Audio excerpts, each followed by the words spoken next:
All right. I want to. I had a question that was asked me concerning, and you're going to hear the birds and stuff. I'm out in my garage right now and working on some things. But I was asked, a man wrote me and asked me this question, and we consider with the series of Let's Talk Carving. It had to do with blades.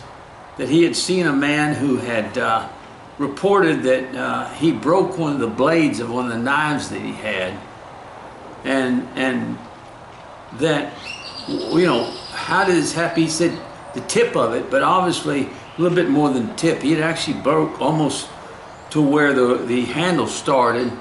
He broke the blade of the knife, and he was asking, well, how can a person do this? How can this happen? And when you're paying now $40, $50, $60 for a carving knife, then that's a pretty, well, as I would say, a pretty expensive situation to happen in your life. You know, carving knives, you know, are now owned up to, good carving knives are owned up to around 50, 60 bucks for a carving knife, and they'll last you forever. But I want to sit here and talk to you for a minute about why in the world you would break a blade. I've had knives now for 30 years and I've never broken a blade. And I'm not trying to say I'm this or I'm that. I'm not trying to explain that whatsoever. But what I am trying to talk to you about is the use of blades and what you can do with it. And how you can break it. You can break blades, you can. But usually it occurs by the fact that, well, first of all, let's take a carving knife. All right. The problem that a lot of us have is we have pocket knives, okay? And pocket knives have pretty thick blades on them. And we usually can do things with a pocket knife. I mean, I've had pocket knives where I've opened cans with it. I've done other things with it. I've dug out like pieces of wood or pieces of, you know, you can dig out with a pocket knife and you usually don't end up breaking the blade. You don't end up doing that. But the problem is we're using carving knives now. Now, I don't know what type of carving knife that you get, but the kind I have, and I'm going to show you right here. I've got my little box here that I have. I'm going to show you some of the carving knives. This is one that Alan Goodman just had made me recently, but look at that blade. Look how thin that blade is. Now that's a wonderful carving knife, but that's a very thin blade. And that blade is not like a pocket knife because it's not made to be a pocket knife. This blade is not made to opening cans. The one thing I want you to understand is that if you don't ever use your carving knife for anything but carving. You see, I've got these corks that I put on the blades of these knives, and you can make your own carving knife covers or whatever, but I just use the corks. But the thing is this, that's to protect these blades. These are very, very thin blades, and they're not like a pocket knife. They can break. They can break very, very easily. And then here I have an old Ron Wells knife, and even with the gouging knives, even they have a blade. But more important is the tip of the knife. It's a very fine tip that is on that knife right there. So you've got to be extremely careful when you're using it. And this is the rough out knife that we have and all that stuff. So, you know, it's just a matter of what you know need to do. Here's my Ron Wells knife. I mean, yes. I'm not sure if that's the Ron Wells and Mike Shipley. They look all the same. But like I said, you have to look at the blade. And the blade of a pocket knife is much thicker. It's much more powerful. Man, here's a Here's my Ron Wells, I'm sorry. Look at that. Now I've had this Ron Wells knife now, probably 30 years, or close to it. I've never broken the blade on it. And I'm going to explain to you now, this is a OCC, and beautiful knife, but like same thing, very thin blade. And I like that thin blade because I do a lot of flat plane type carvings and stuff like that. But it's made that way for that specific purpose. Now, why in the world do people break blades? And like I said, these knives, they're, you know, this one here, I think the OCC2 was like $35 to $40. So breaking a bunch of blades on a knife, there's a reason for that, and I'll explain that to you. Number one, when you have a knife, always protect, number one, protect the blade. That's the first thing you do. Have some kind of a blade cover, have some kind of a, I just use, like I said, these corks, and they're good blade covers. For me, they are. Now, they're not extremely attractive, but I use them. I mean, it's not a big deal. You can buy them off Amazon, these corks, and then I just kind of drilled a hole and use these as blade covers.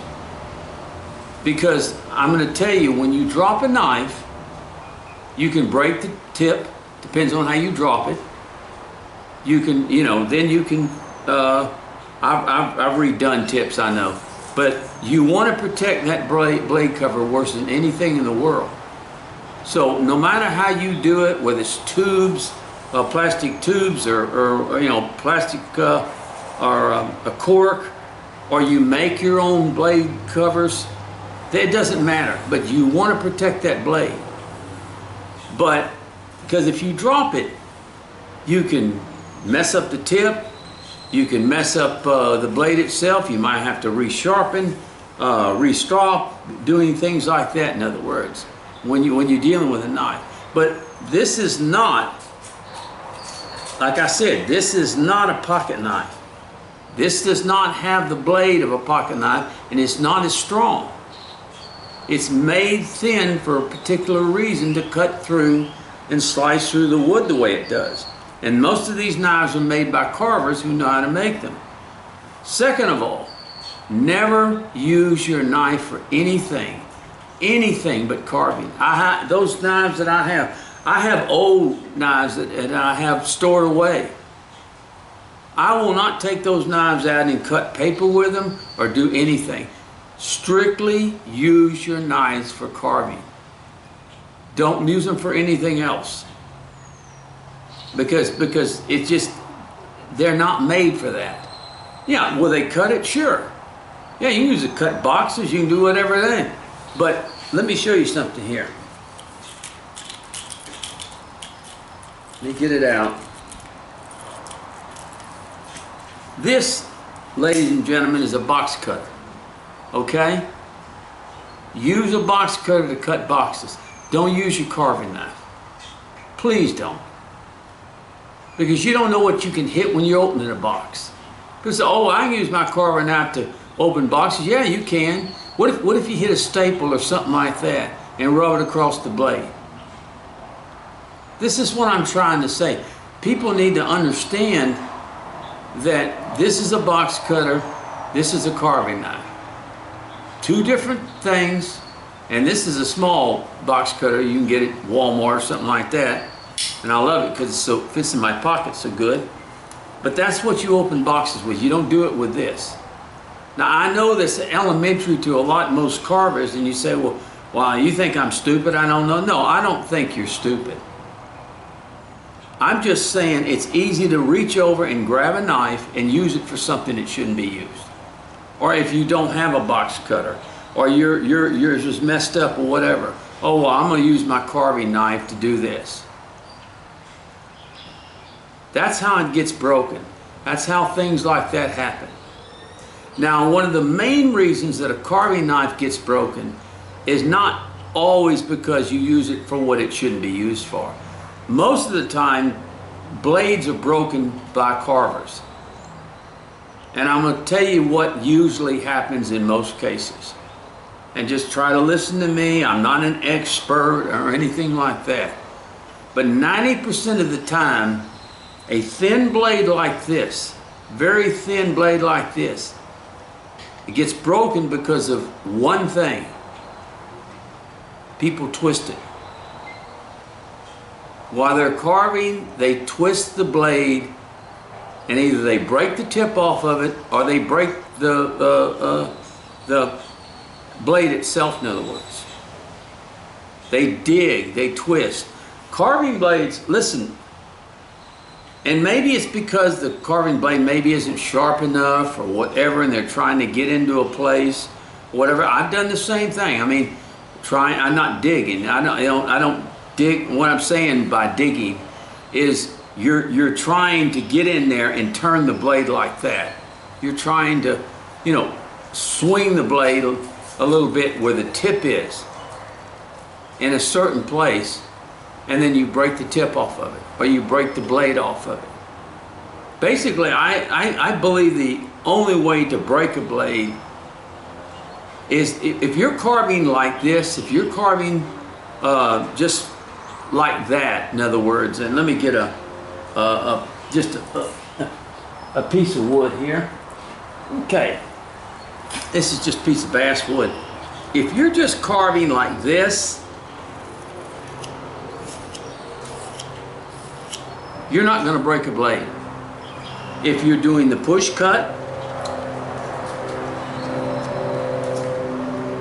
you're not going to break a blade because that blade is straight. Most people break a blade this way. They're digging in. They just keep digging in to something. Now, I'm doing the same thing. I'm digging into here, but I'm going from side to side to remove that. But a lot of people get in there and they start trying to hog off more wood perhaps or whatever, and they start turning that blade. And when that's a straight blade, and when you start doing that, you can break that blade because it's not going to twist very good. These blades are hardened steel. Now they have different blades. They have an upsweep blade. I like the straight blade when I use it. I like using the straight blade. But when you twist that blade, especially when you're digging in an area with the tip of the blade, and you're digging in there, for instance, getting underneath an armpit or getting into where an eye is or something like that, and you're trying to twist that blade when it shouldn't be twisted, then you cannot just break the tip off, you can break the whole blade off. Because they're not that strong. They're strong to a certain extent, but when you've got that thin of a blade, you don't have hardly anything back here. And that blade is going to twist. Now with a pocket knife that has a large, it's very strong, for instance, blade, it's gonna stop you from doing that.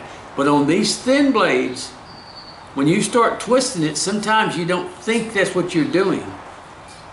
And you'll break the tip off of it, or you break the blade itself, in other words. I will bet that in most cases, it's because a person is digging into that or trying to get into a place that maybe they shouldn't, and that blade catches on place and they continue to try to twist it or force it. A lot of times it's because a person is trying to take off too much wood at one time. They think, for instance, this particular rough out knife that I have here. A lot of people look at that blade, oh, it's a long blade and it's tough and it's all that stuff. So I can get in there and I can dig with it and it's nothing gonna happen and all that other stuff. Yeah, in a way it is a stronger blade, but you can still break the tip off of it. And it can happen. So most people I have found in most cases break their blades because they're rough with them.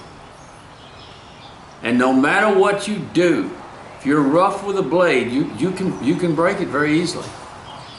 Don't ever get the idea, I mean, you just spent 50 or 60 bucks on a knife. Don't think that that thing is a hog, you know, I mean, that it's just, you know, or it's a drill, or it's something like that.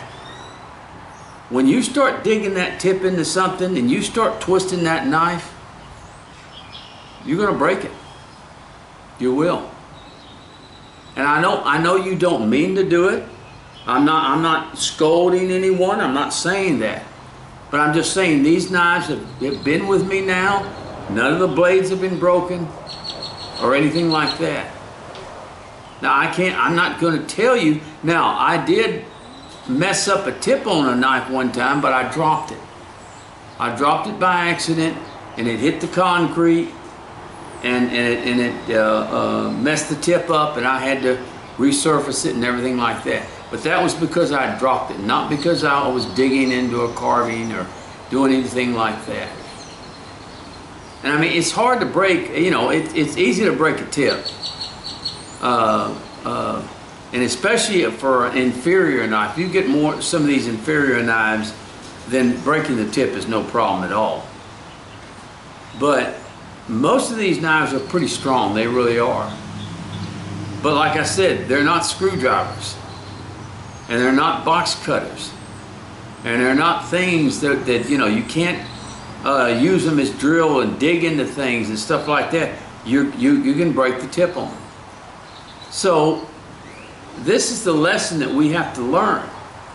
And if you're taking off wood, unless it's just necessary, don't take off more. And that's another thing that causes the breakage of a blade.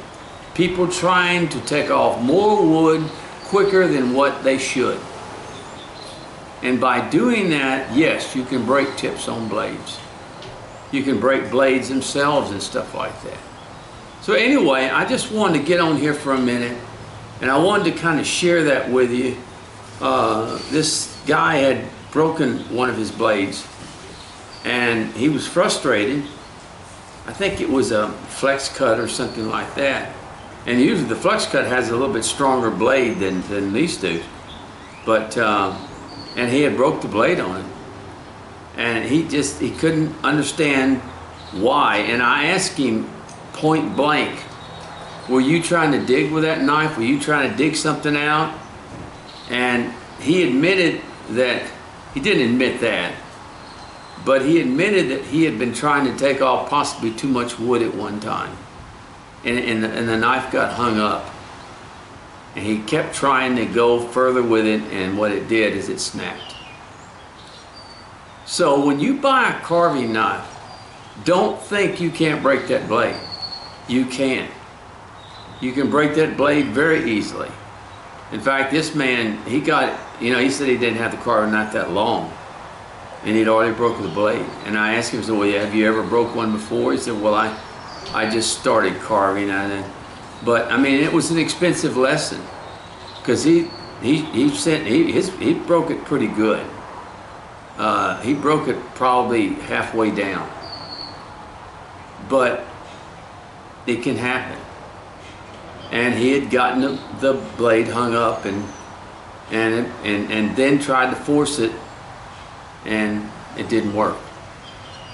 He was out, you know, I think around 40 bucks or something like that. So, you know, I'm not trying to say this as most of you people don't understand or carvers, but especially for those that have not used a carving knife that much. These blades are made by carvers for carvers, and never use it for anything but carving, and you'll be all right most of the time. And do not ever force a blade. And that's another thing. If the grain changes, don't try to force it, folks. Don't try to force it when the grain is changed. Turn around and carve the other way. That can also break a blade by trying to take up hog off too much wood at one time, and that can happen.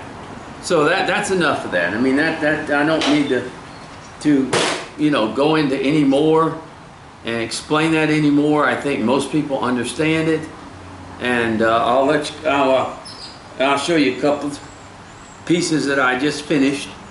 Here's one that I just finished. A lot of people ask me, say, why do you carve mostly men? And I kind of made a joke, well, because of what women have done to me in life. No, I'm just joking. No, I just like to carve it. I love the old expression faces on these men as they go.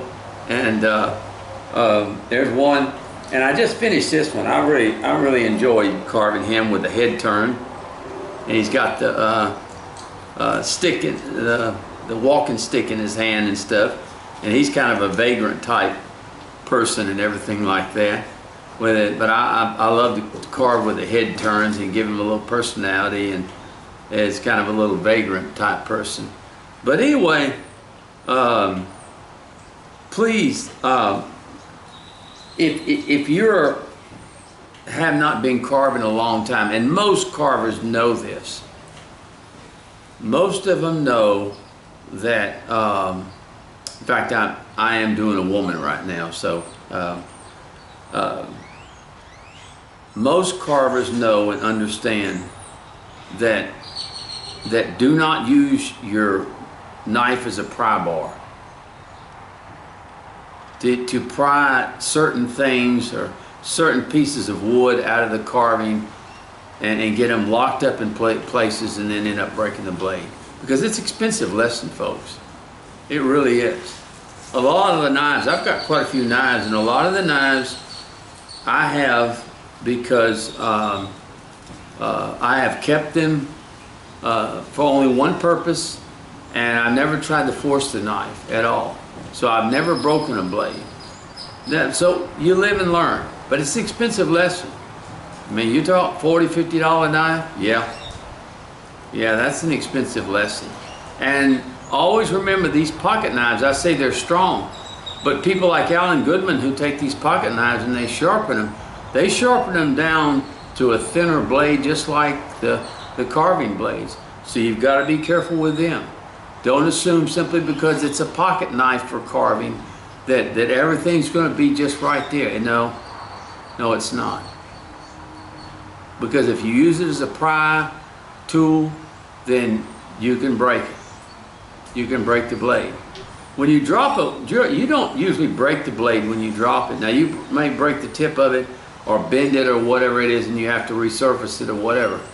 But not most of the time you don't end up breaking it. So, all right, well, I hope this lesson helped you a little bit. I don't get on here just to talk. I get on here to try to answer questions that people often ask me. And we just need to be very, very careful when we work with any kind of tools or whatever. And like I said, don't ever use it as a chisel or anything like that. Always use it for wood carving. All right, God bless you, and I hope you all have a good day, and may the Lord's blessings be on you. God bless you. Bye-bye.